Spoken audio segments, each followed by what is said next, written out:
Hey, everybody, it's Johnny King with another episode of The Johnny King Show. Thank you so much for joining me, and I'm so excited to have an amazing human being with us today, Cathy Hawk. She's an expert in energy, and when I say energy, it's human energy. She's been in the coaching world for a long time and is extremely proficient. I'm so excited to have you on. Thanks, Cathy, for being here. Thanks, Johnny. Good to It's be here. yeah, I love so much of what you have distilled throughout your work. And I feel like the more personal development stuff that I get into, sometimes it's like drinking from a fire hose. And it's so brilliant when you can find a system that someone has clearly mastered it so much that they can make it seem very straightforward and simple. And I feel like you've done that with your whole operating system, teaching system, if you will. Good, Taking some thank you. time, yes? Yeah. It's Yes. it's been quite the journey. Yeah. Um, well, I'd love to just kind of jump right into it. You sent me an amazing book. I've got it right here if you're watching on the YouTube video, the Get Clarity, the Lights On Guide to Manifesting Success in Life and Work. And I've just been getting into it, but wow, there's so much good stuff in here. What part to even start with is the question. When you talk about lights on, you talked about this with me several times now, offline, if you will. Explain to the listeners, the viewers, what does that mean to you? How have you captured that whole lights on concept? Well, the way that I can, well, first of all, lights on is your physiological, your Mm, body, yes, your mind body connection, which everybody's talked about forever. I mean, in all spiritual yeah. and philosophical and psychological systems, they talk about when your mind and body are very closely aligned. Mm, And so, lights on is actually your body's way of cueing you, it's your inner guidance system, that you're onto something positive would be a way to think about it.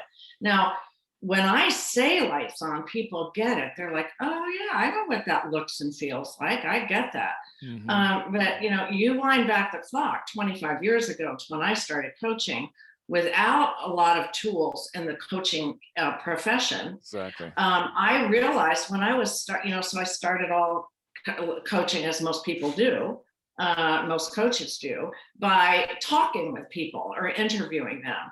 And I noticed when I was interviewing them that when they talked about we things that were very, very positive, their whole physiology changed. Mm, So I thought, well, that won't do them any good if I see it, but they don't see it. So mm, what's a way that I could, as scientifically as possible, be sure that I film them before an interview, and then they would get lights on and film them afterwards, and then they could see what I was seeing. They were like, yes, mm, I it was just like a whole body yes. And they'd be like, yeah, that's it. That I want to feel that way. That's I want to live that way. mm. And so then from the lights on information, I was able to develop their strategy for coaching. So it wasn't about other, I always call it the energy assessment. So we've all taken assessments, Myers-Briggs and, Mhm. discs and all enneagrams. I love Enneagrams, yeah. enneagrams. Yep. But the personal energy assessment is in the moment, Johnny. It's like right now. Mm, Where is your energy now? It's not like what you studied or did, a year ago, or what you think is going to happen a year from now. It's right. like in the now. I mean, Eckhart Tolle wrote this amazing book about the now, but our bodies are in the now. They're not in the future and they're not in the past. Mm, So we have to access our information. And that's what started lights on. Likewise, lights off. I right. mean, you know what it's like to go lights off and get your lights knocked out. Oh my gosh. Mhm. Um, so that was step one in my beginning as a teacher was how do we, it was my curiosity was how do we find what people are passionate about? Mm, What if our soul's journey is to be here, be on purpose, make a contribution in the world, do it with high energy, not dragging, through, that kind of, you've been with people like, how are you? Oh, I'm fine. And you're like, wait a minute. Yeah. That, wait, that's not fine. Uh, so yeah. So how do we do it? Lights on. Yeah. Yeah.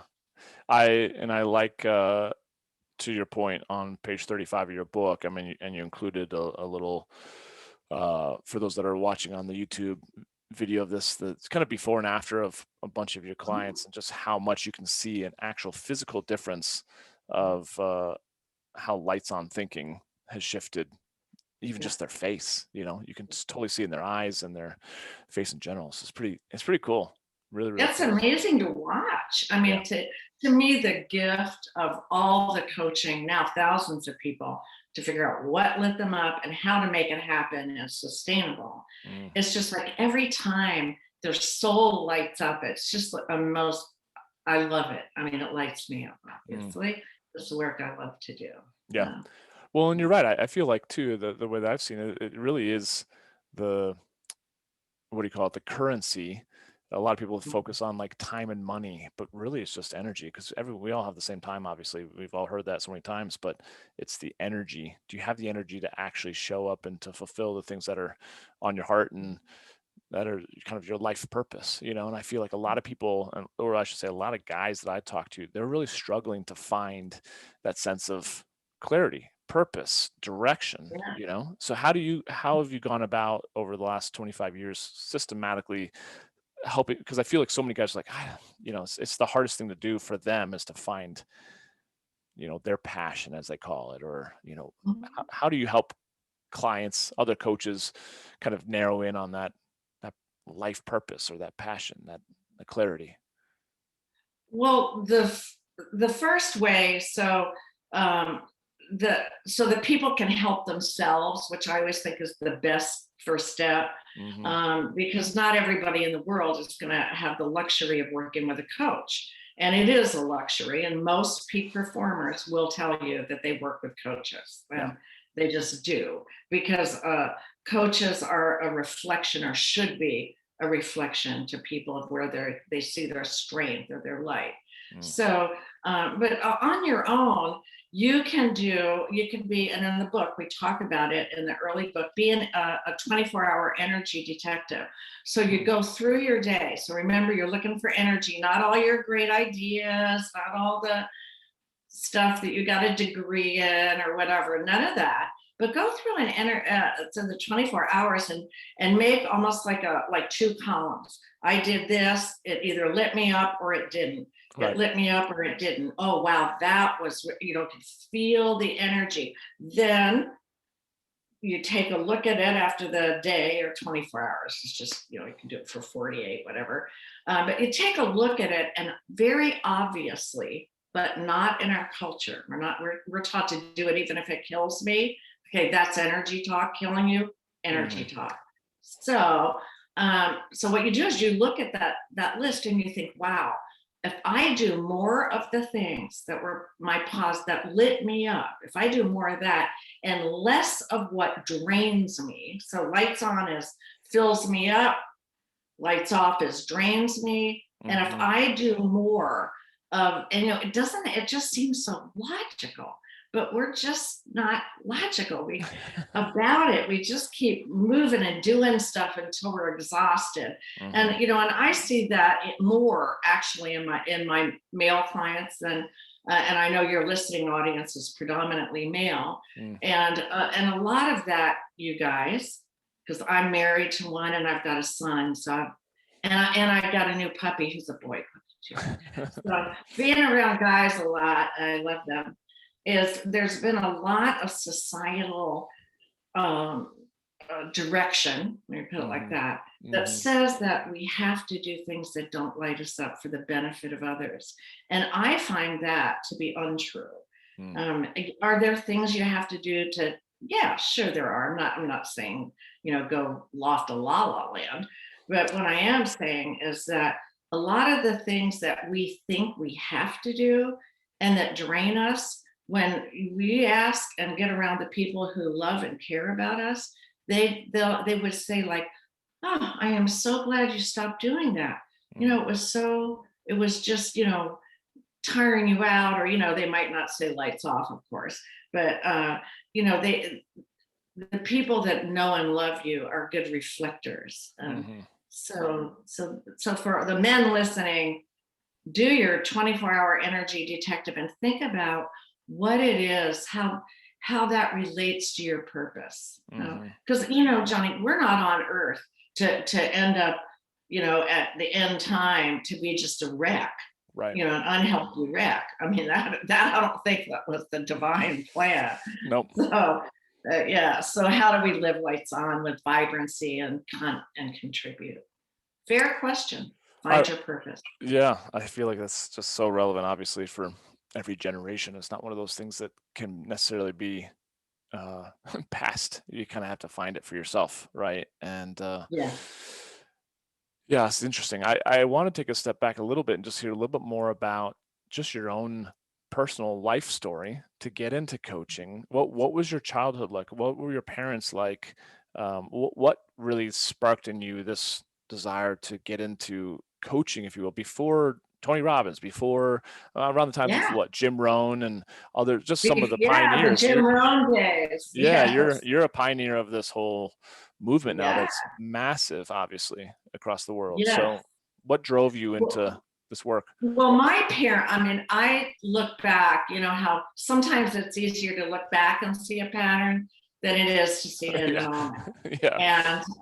And yeah, so when I look back, I had a wonderful childhood. I was very supported, Mm, and my dad was a engineer, and he was an inventor, and mm, he worked in the early space program.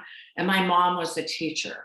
And my dad, there's a picture in one of the PowerPoint presentations I do where I'm in my dad's shop and with all this equipment and the lathes and things like that. When I was little, I used to sit on his shoulders and watch, and he would, entertain me, I guess, while I was working. But what he taught me was that everything is possible. And that's why I love engineers. mm, Some people, I don't know if you've ever heard this, oh, they're an engineer, they won't get energy. I'm like, are you kidding me? I mean, engineers are the best because they start with what it is, and then they go from there. And my dad used to say to me all the time, everything is possible. You can create anything, but you must figure out what it is first. And that was like the beginning understanding of me as a very little girl, that you had to be clear first about what mm, before you went to the how to. mm, Then I get into school and it's all about how you do stuff, whether you like it or not, whether it lights you up and all that. But my mom was a teacher, so I think it's inevitable that I ended up creating systems for figuring out what lights, what is energy, and then teaching it to people. So that, mhm, yeah. mhm. And so early, an early, I just say it's just in my genes. Yeah.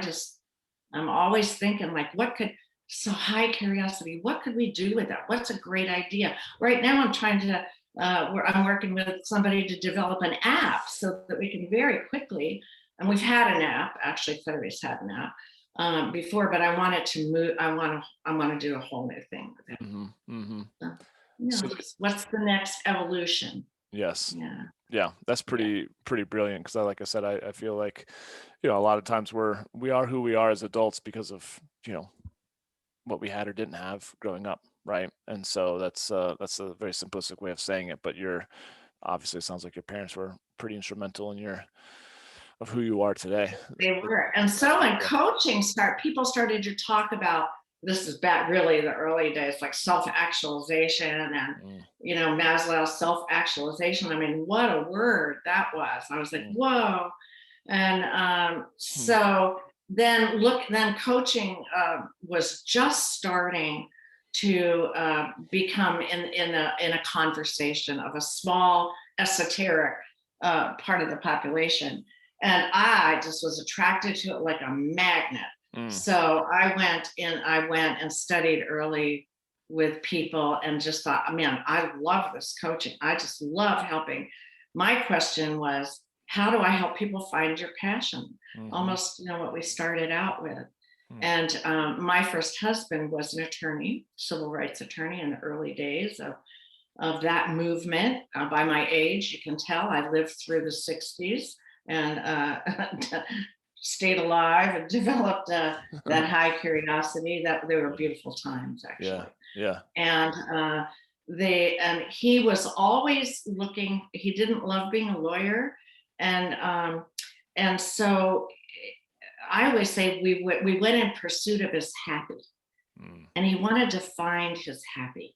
mm, And that's what led me into coaching. It's like, how do we find that? Oh my gosh, I'm a master gardener, and I know that if you put the right plant in the wrong place, it's not going to thrive. So I was like, well, what if we have the right person, but they're in the wrong place? They're mhm. not going to thrive.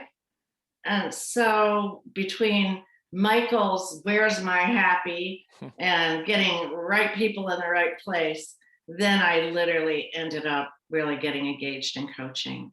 Mm, And then coaching had no tools. So back to my growing up with my dad in his yeah. lab, I was like, well, let's make some tools. Yeah. Let's get this. Let's nail it. So that That's was fun. that's so cool. I guess I'm curious. Just a question that popped in my mind is what is it that you, just because coaching has become, in many regards saturated in today's day and age, but what do you feel like? I'll ask two questions. Where do you see Okay. coaching going in the direction that you like? Where are things going that you're like, okay, this is cool. I'm totally for this and I'm supporting this in terms of how you're coaching coaches.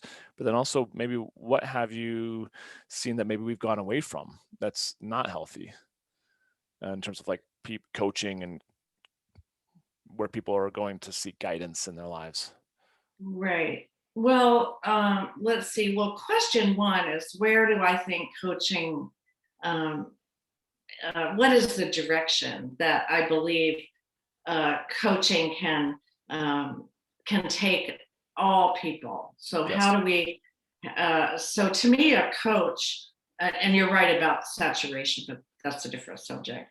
But Hmm. I believe that within each of us is a coach, and a coach is where I define a coach is someone who asks high quality questions of others and stays out of it, doesn't give advice, doesn't tell people, that they're truly curious. And then when they do see something different, they reflect it back. So Mm, to me, a coach is a clean mirror. That's what it is. And when I'm training coaches, that's my premise with them is you've got to reflect back to others, not project, reflect, mm, and not what you think it is. And you know how annoying it is, Johnny. You get in a conversation, you're talking about something that lights you up, and then somebody projects in like, oh yeah, I know exactly what you're talking about. Well, actually, they don't. mhm, Nobody really knows, but if mhm, they reflect back. So if we could all become good, less judgers, less projectioners, and good reflectors, mm, then as coaches and as parents and guides and mentors, then we are really taking people to the place where they're fully healthy and alive, and they're doing what lights them up. And you don't have to know lights on, people can see it. I mean, yeah. it's easy. Well, So yeah, and I, then where is it going in the wrong direction? yeah, I I mean, don't is there anything that you're not appreciating with where the industry is going? What I don't appreciate is the high dependence in the coaching industry on well, I'm going to say assessments where people have to think their way out of doing the answers. So in other words, they take a test. Let's call it a test, and they're in their head doing the answers. So if they could take that information and put it with an interview of some sort, Mm, um, where uh, where people can reflect back to them, where there's energy. There's no energy in an analytic of a test. totally. And what's interesting about that is the information is only as relevant as one knows themselves, Hmm, as one's self um, knowledge is keen. And Mm. so if you don't know yourself, you get all kinds of false answers. So Right. an over reliance on cognitive testing Mm-hmm. is is what I would say are cognitive assessments. They're good. I think they're part of a big picture, but Mm. they're what I see in a lot of HR situations. In HR, bless their hearts, human relations, they've gone away from what they wanted, which was helping people, into how to fire people if they need to. You know what I mean? That whole industry went sideways. So Yeah. Yeah. it'd be nice to see it come back. But I feel like you make a really good point that if I don't have a ton of, let's say I'm a guy listening to this or a female, it doesn't matter, and just starting to get into being self-aware in general, to Mhm. take some of these tests there can be a double-edged sword, because I too, like you mentioned, taking them 20 years ago, the Colby test and various things, and then I'll slap labels, or I'll have my family members slap labels on me like, oh, well, you took the test and this is how you are. And you're like, am I? I don't know. It's Yeah. interesting, as if we're a stagnant, non-growing organism, Mhm. so I can see Mhm. how that could be a particularly tough place to be if you get something that isn't healthy, or that you don't resonate Right. with as test results. Well, So, what you just said, resonate with, is actually the language of human energy. mm, So when you have an idea that works in your body, it changes your resonance or your frequency. mhm, And that's what people key into. mhm, When you go past what the test said mhm. and you go into what your energy says, that's your key differentiator right there, Tony. Let's talk more about that, though, because I agree. I feel like it's taken me some time, just because, again, just being a guy, talking about energy sounded woo woo, kind of like, I don't Yeah. know, like, but so maybe you can help, bring some more practicality to it, because I completely agree. The more I've studied, I'm like, oh my gosh, no, down to the scientific elements of cells, we are just vibrating energy, and so I'd be curious to hear your take on the whole idea around energy. We are energy, things resonating, having alignment, heart coherence, any of those topics. I'd be curious to hear your thoughts on it. Yeah. Well, the good news is that now science has come in very heavily. To the, um, you know, science has come in and been a help quantify human energy. And Mm, when I started 25 years ago, it was off in the woo woo range. What energy? mm, What? mm, And actually, I had a talk that I used to do called "Let's Do the E Word," and so I'd be talking to CEOs and stuff about energy. And I said, like, let's just be really clear about what drives your business, what drives you, what drives your company. It's not time and money, it's right, human capital, it's human energy. right. And so they would go, yeah, I get that, yeah, I totally get it, but then how do I measure it? So then that's where the work of Heart Math, which they're an extraordinary science-based research. And I studied with them in the early years. I mean, when they were a bunch of hippies in the hills in San Jose. And I tell you, it was fabulous. And they were putting, energy detectors out on rocks and fields and figuring out how far our heart coherence went out. And their work is pristine, it's excellent. Hmm. And they began to give data points to human energy. Mm, So, how does your heart affect the field around you? What is a field? What's an energy field? mm, All of those things. And so, as science and functional MRIs came in, I believe now, that if there's anyone listening that thinks that talking about energy is woo woo, they need to go start looking at some very hard scientific evidence. hmm. It is there. It is what is running us at the cellular level, at the mitochondrial level. It is totally measurable, totally, completely measurable. And Mm, with functional MRIs, they can take a look at how our thoughts affect our physiology And 25 years ago, it was what came first, the chicken or the egg? Was it the Mm-hmm. thoughts or your lights on? Well, actually, it's your thoughts.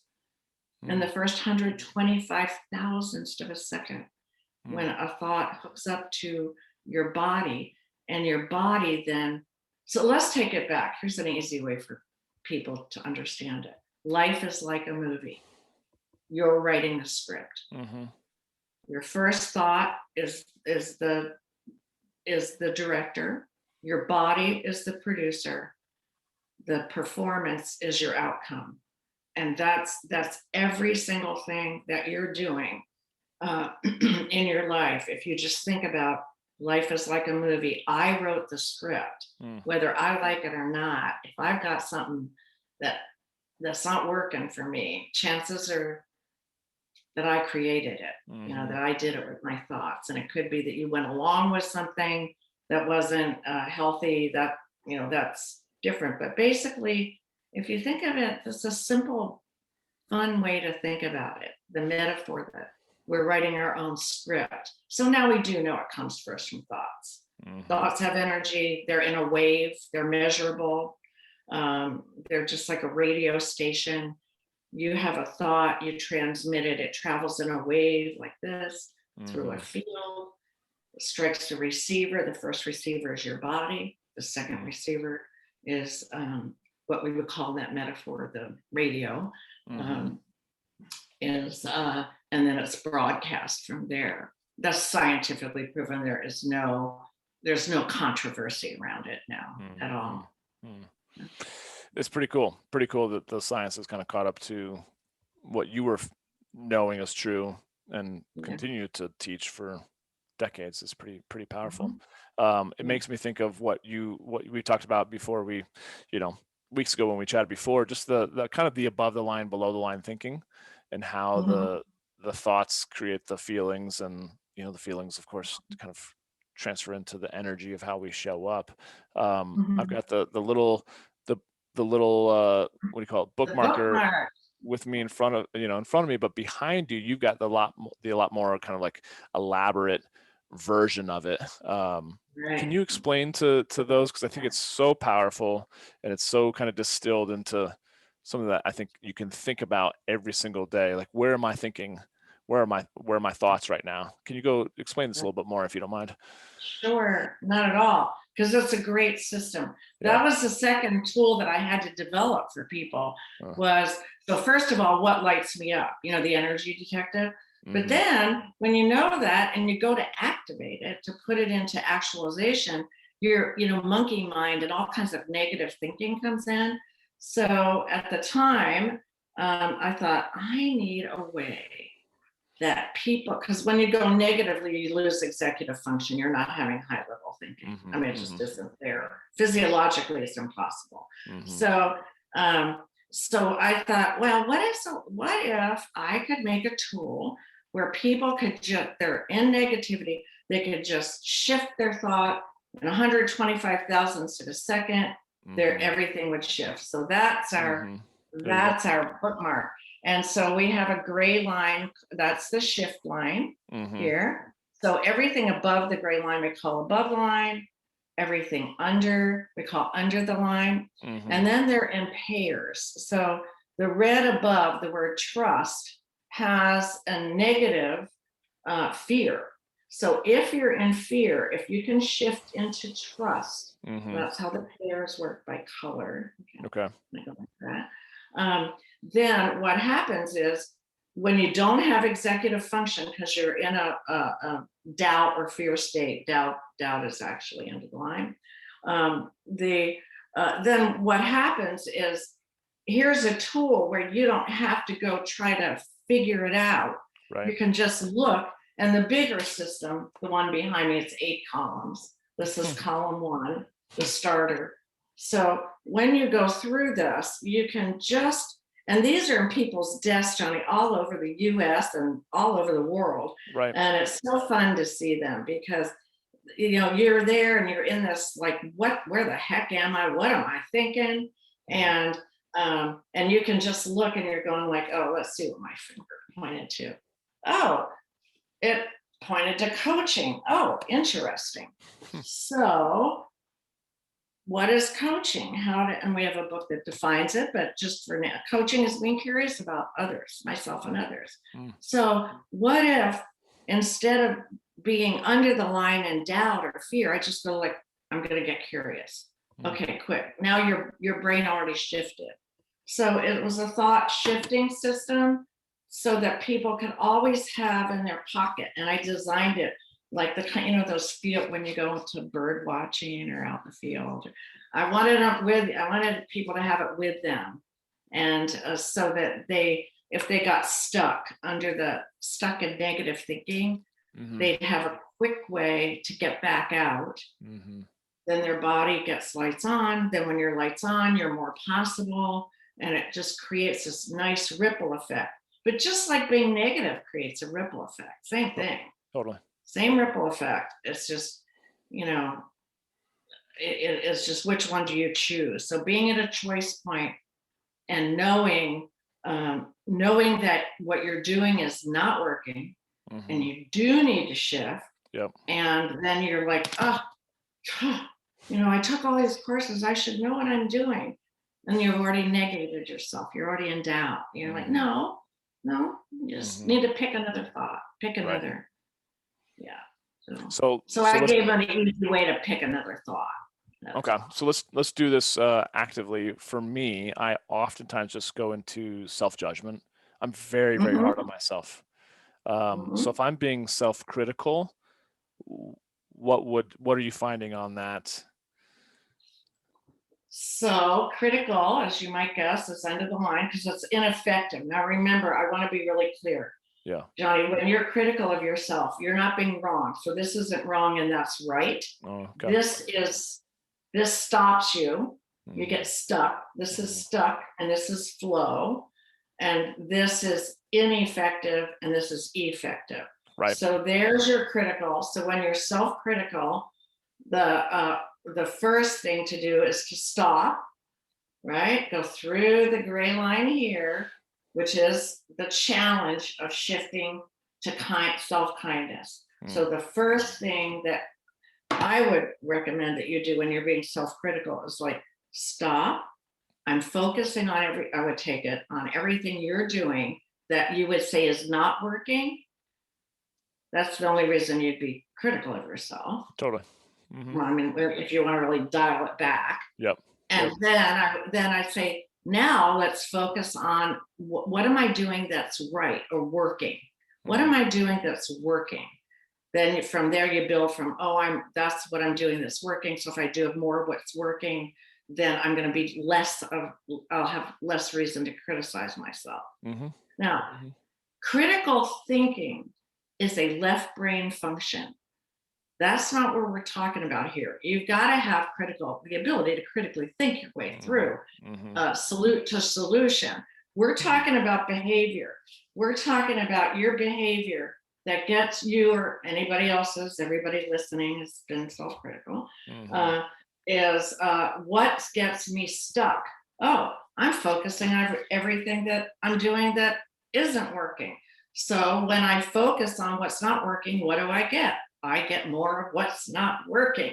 It's this like hamster wheel thing that is so simple to interrupt.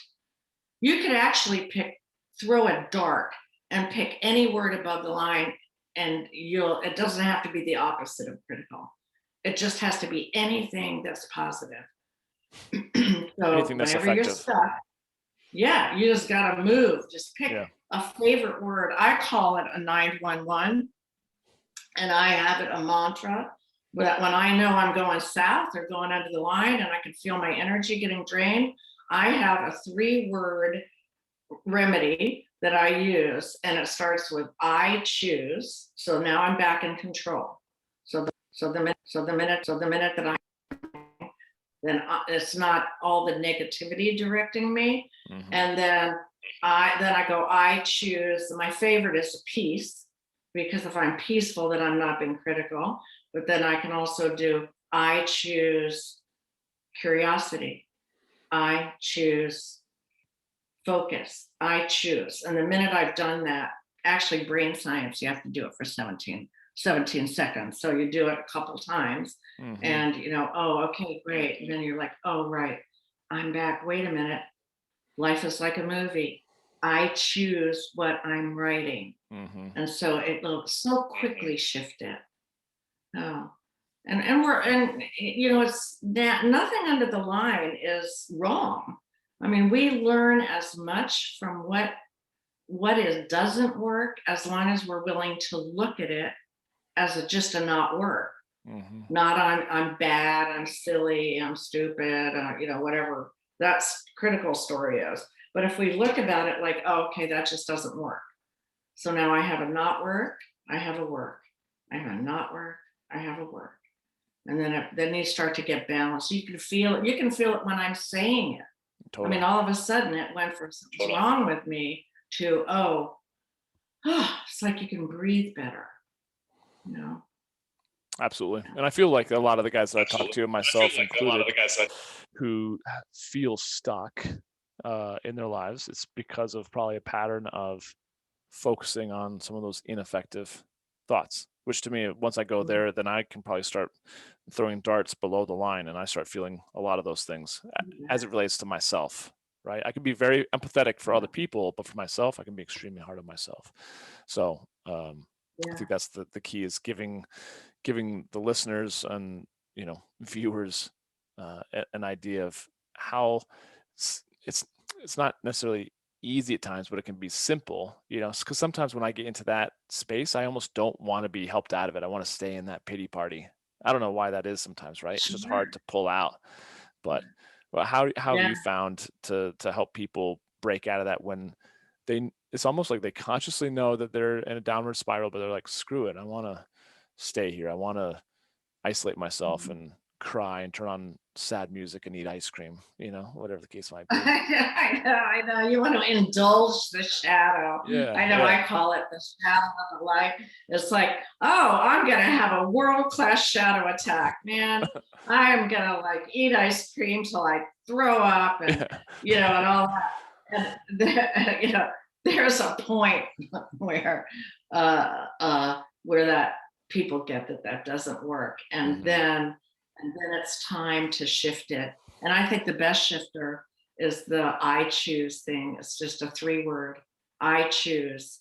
And and being funny with it, and being funny, like what you just said. I thought that was like, look, I'm having a pity party. Hey, who do I want to call? Oh, the most negative people I know. Mhm. Let's see if we can all gang up on each other and Yep. have a pity party. Yeah. But how about if we call in a bunch of people and we have a curiosity party, where we're Mm. like, what are we doing this work in? And let's Mhm. do more of that. Mm. It is simple. Yep. Sometimes the simplest things aren't easy. And, that was what really uh, was my impetus in making the toolkit, because if something people use this all the time, Mhm. and and there's so many other words. I mean, I had to obviously thousands of positive words. Right. I had to pick the ones that I heard the most over and over in coaching. And then what was their opposite? What would stop that thought in its tracks? And so that's how I ended up developing. It took a number of years, couple of years, to get it Mhm. all lined up. And it's lined up by where we hold our thoughts in our body. So it incorporates the Eastern energy system called Mm. chakras, but you don't need to know that. All you need to know is I am curious. I am whatever. And Mm. then you'll stop it. Then you'll go above the line, or you could keep going under the line. But people don't really enjoy that. None of us enjoy living in negativity. We Mm. just don't.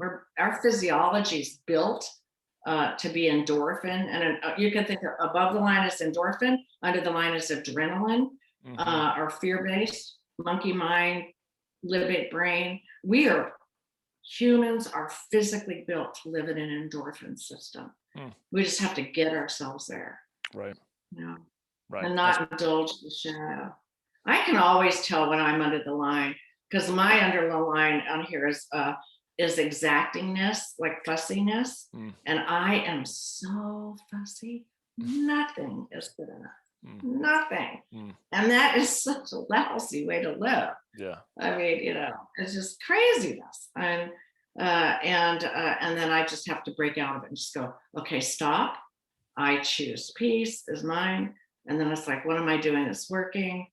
I mean, I'd be the kind of person who, after my housekeeper comes through, I'd go back and dust again because it had to be my way. hmm You know what I mean? So that's how mine acts out. Yours acts hmm out as self pity. So we just got to know that. Everybody has to know it's like an actor in your game. hmm And how much do you want that actor in there? Yep. Yep. I definitely feel like I have that pattern or that groove, that route Yeah. to that highway, paved highway to the just a few of those negative emotions that I feel on a weekly basis. There's not that many, it's kind of the same thing. I live the same thoughts, negative thoughts day to day, week to week, month to month, you know? Um, so Yeah. just, And it that's, gets tiring. I mean, yeah, don't you just get to the point where you just go like, oh, enough.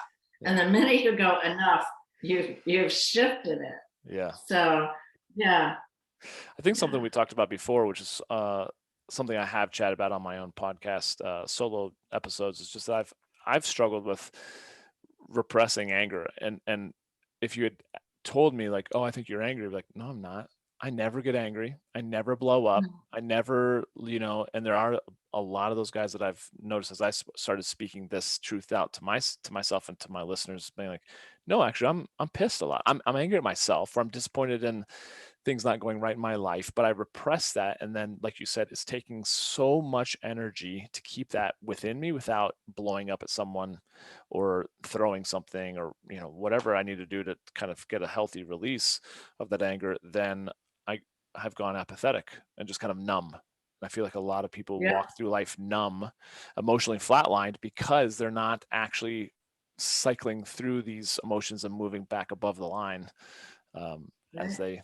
they could, So it's Well, and you're right about anger is a catalytic force when it's used well mm, as a catalyst for change. Then it makes sense, and it's in the gray line here mm, because it is a force of change. So anger should to use it as its high state as again as a catalyst for change is you never direct it at yourself or someone else that's the ineffective use of it.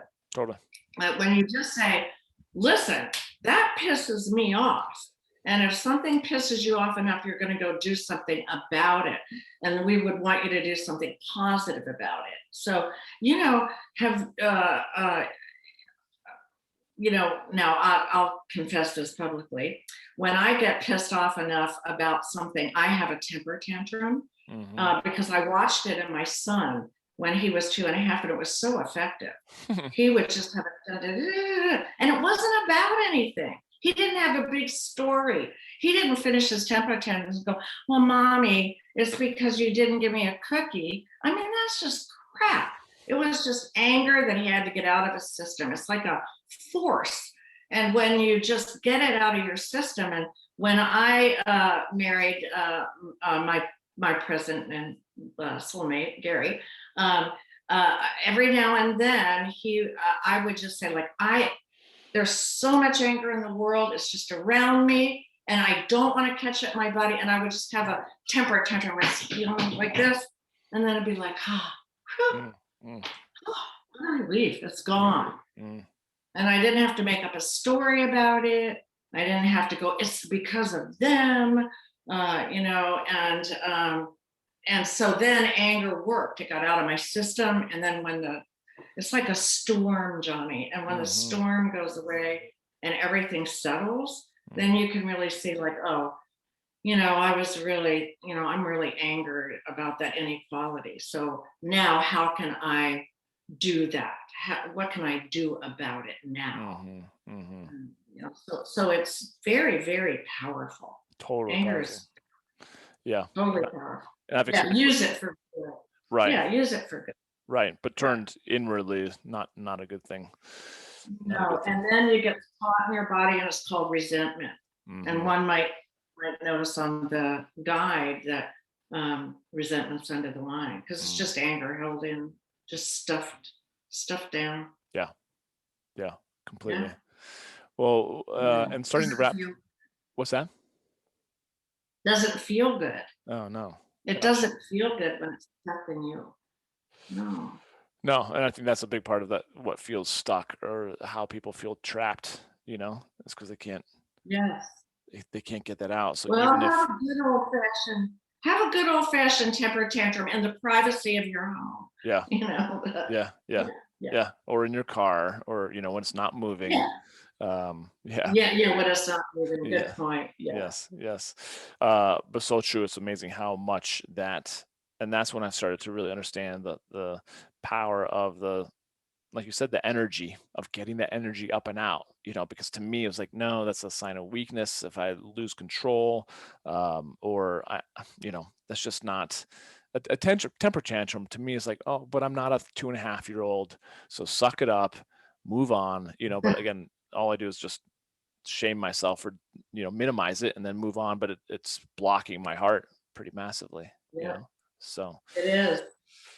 really, really cool. Last thing I want to kind of chat about is your behind you above what we were just talking about, the Get Clarity journey map that's in the back of the book you sent me, which is Okay. so cool, so powerful. But I know we could probably actually have a whole podcast just about this, but maybe we can talk about it from 30,000 foot view and keep chatting about it. But I don't know, just in reading it through, I'm like, oh yeah, it makes so much sense. But again, when I see something like this, I'm like, this must have taken forever to come up with. I don't know, it's pretty Yeah. cool. Tell those that are not able to see what this Get Clarity journey map is all Well, about. it looks like a river. It looks like a river. Hmm. So it's a pictorial metaphor for flow. Hmm. And it starts with a spring, the wellspring, the curiosity of ideas. It is not, for those of you not looking, it is not a straight line. We Hmm. don't go from point A to point B. So the river has its eddies, places we get stuck. And there's a cyclone on there, when things get crazy. And then there are the calm places in the river. And it is a map of how humans go forward in a sustainable way, always being in flow, always looking, even when we get stuck, um, we're still more forward than we were before Hmm. until you get to the end. So it starts with the spring and ends with mountains, where life is a series of peak experiences. And the I got that information because I listened to my guide. So for those of you who are comfortable with it, you'll be fine. If not, oh well, I channeled it. And Hmm. so it was given to me as a gift for people to have a map to follow in the human experience, to live a life of high energy. And you'll see, Johnny, on your left side of the map, and it's all of this is available on our website. You don't have to try to memorize any of this business. Just get on the Get Clarity site and you can get it. But Hmm. before people launch a new vision, there's a bridge there. And you see there's an eddy. That's the first eddy on the river Hmm.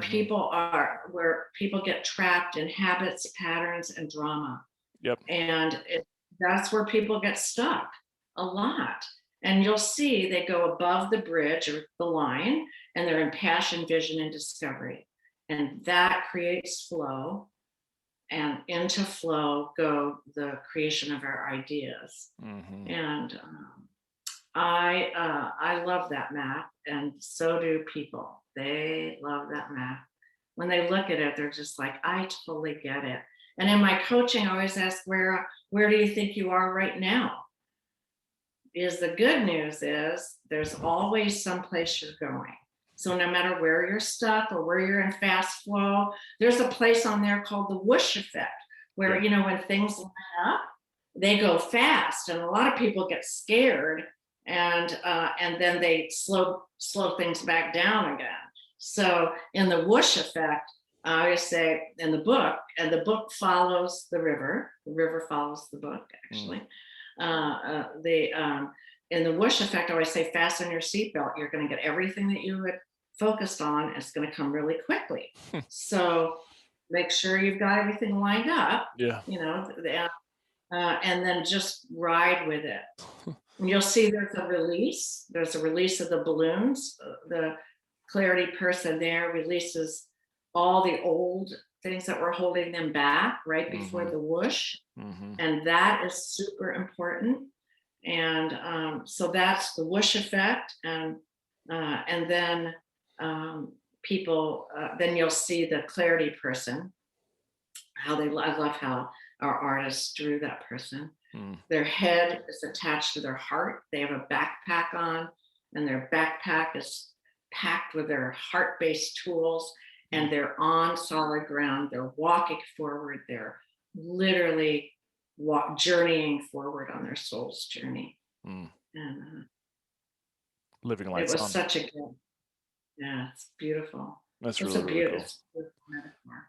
Yeah, that's really powerful. I think there's so much, like I said, that we could get into with it, but yeah, it's just interesting to see that little areas, eddies, they continue to show up. It's easy to find ourselves, even when we think we got it, and we're like, to kind of find ourselves back into a spinning situation. But it's like, okay, this is very cool how the book kind of illustrates how to get yourself out of those areas where maybe we feel like we're just going in circles, like an eddy. Yes, it is like an eddy. And one of my clients, who's a river guide, that wasn't his career, but that was his purpose, became a river guide. And he told me, after I had already drawn up the map, he said, "Did you know, Cathy, that in real rivers, at the end of eddies is where the gold, when people are panning for gold, that's where they find it." And I was like, oh, I just love that. Because that, what a good thing to know, that after we break out of the eddies, there's some gold nuggets there for all of us. Yeah. It's so good. So many good nuggets, just even in this podcast. For those that this again really resonates with, and say they want to get some more of your support, you've got a bunch of courses, but you've got a Get Clarity Code online course. Is that right? It's an online course that is accompanied with all the books and everything that you need, the river map, everything we've talked about. And it's, I think it's $297. I should look at my own website. $299. But it's around that. Yes, in that neighborhood. Yep. And it is 3 parts. It talks for everybody. They can go about 45 minutes each section, go through lights on, go above the line thinking, and travel the river with all of the materials that you need. So cool. I decided to put my legacy into an online course. Yeah, the sales page is really pretty, really clear with kind of, okay, this is what have you lost your passion? Do you need to optimize your life? Do you need to clear vision? Like all these things, these are things that you can obviously get addressed in the program. So really, really cool stuff. Well, thank you. I certainly could keep chatting for hours, but me too, Johnny. You're so curious, and that is the key to self-actualization, is to keep asking more questions. Yes. But never why. Heads up. Why did I do that? Judgment, criticism. Don't do that. Just keep asking the curiosity questions. Yep, I saw that on the map. Never ask why, off to the side. Never ask why. Yeah, because it leads to instant self-judgment. Instant. Yeah. Kind of leads you off. Not useful. Leads you out of the river. Useful. Yeah, exactly. It does. Gets you right out. Yeah, that's amazing. So if people want to connect with you, I'll put that link in the show notes. If people just want to connect with you, otherwise, just is it getclarity.com, or what's your web address? Yes, and they can just email me. My emails are screened, so they'll get to me. It's Cathy Hawk getclarity.com. Easy And enough. I'm really good about talking to people and answering their questions. That's what lights me up. Amazing, amazing. I love it. Well, thank you for just sharing, your light and all this amazing work. It's just fun to be inspired by you because you've done this, obviously for a while. You've made this your life's passion, and it's been transformative just even in the little bit that I've been getting into it. And I'm excited to take a course later this month, just kind of keep digging into the work with you. So thank you in advance for your support. I really appreciate it. And thank you for doing what your purpose is and being curious and helping a huge portion of people who are your listeners, but predominantly men, I think, Yeah, yeah. and making that your focus and doing that with diligence and lights on. So thank you, Johnny. Yeah, absolutely. I'm humbled that I'm following this path, but it's sometimes not always the easiest. So I need the mentorship. So I appreciate it so much. But thank you guys for listening. Thanks for joining. Thanks for watching, listening, all the good stuff on this episode of the Johnny King Show. And like I said, check out the show notes for links to all of Cathy's good stuff. And until we meet again, thanks for joining us. Thanks again, Cathy. Okay. Bye, everybody.